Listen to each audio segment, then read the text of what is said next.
आज आपण पाहणार आहोत प्रथम घटक चाचणी परीक्षा 2025 इयत्ता 10वी विषय मराठी, गुण आहेत 20।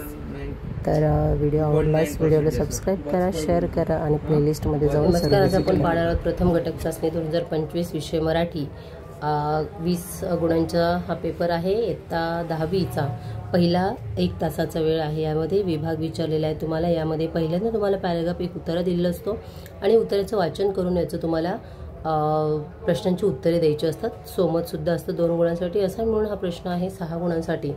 तर तुम्ही हा पॅसेज सावकाश एकदा व्यवस्थित वाचून घ्यायचा आहे, म्हणजे तुम्हाला उत्तर देता येतात। तर अशा प्रकारे तुम्ही सोमत लिहिलं असेल पेपरमध्ये अशी मी आशा करते। आणि सोमतचा जास्तीत जास्त सराव करा, कारण एसएससी बोर्डमध्ये सोमत हे 2 गुणांसाठी विचारलेलं असतं। तर दुसरा पहा, विभाग 2 अपठित उतारा आहे हा। या उतार्यावरती सुद्धा तुम्हाला 2 गुणांचे प्रश्न विचारलेले आहेत, म्हणजे एकूण 6 आणि 2 8 झालेले आहेत। तर पद्य विभाग विचारलेला आहे 6 गुणांसाठी। पहा, यामध्ये कवितेच्या आधारे सूचनेनुसार कृती करा। एक कविता दिली आहे तुम्हाला, संत रामदासांचा श्लोक आहे। श्रोते व्हावे सावधान, आता सांगतो उत्तम गुण, जणे करीती बाणे खुण सर्वज्ञपणाची।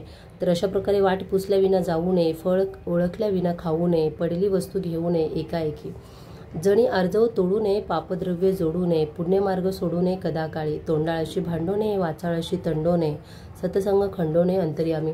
अशा प्रकारचे अतिशय सुंदर असा श्लोक आहे। तर तुम्हाला याच्यावरती उत्तरं विचारले असतात। पुढे सुद्धा आहे, पुढील पानावरती मोठा आहे जरा। आळसे सुख मानू नये, चहाडी मानू नये। मी संपूर्ण वाचत बसत नाही, तुम्ही इथे वाचू शकता। प्रश्न विचारलेला आहे पुढील गोष्टीबाबत संत रामदास स्वामींची कोणती दक्षता घ्यायला सांगितलेलं आहे। आळस हा कोण आहे, उपकार हे कशाचे म्हटले जातात, दक्षता काय पाळायची आहे, शब्दचाल पूर्ण करा, सभेमध्ये हे करू नये। उत्तर तुम्हाला वाचले तर लगेच समजतील, त्यामध्येच आहेत।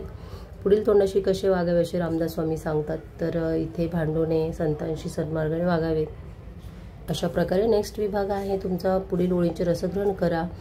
विभाग 4 स्थूल वाचन 2 गुणांसाठी आहे। सोमत अभिव्यक्ती आहे। साहित्य कृतीचा आस्वाद घेताना लक्षात घ्यावयाचे मुद्दे तुमच्या शब्दात स्पष्ट करा।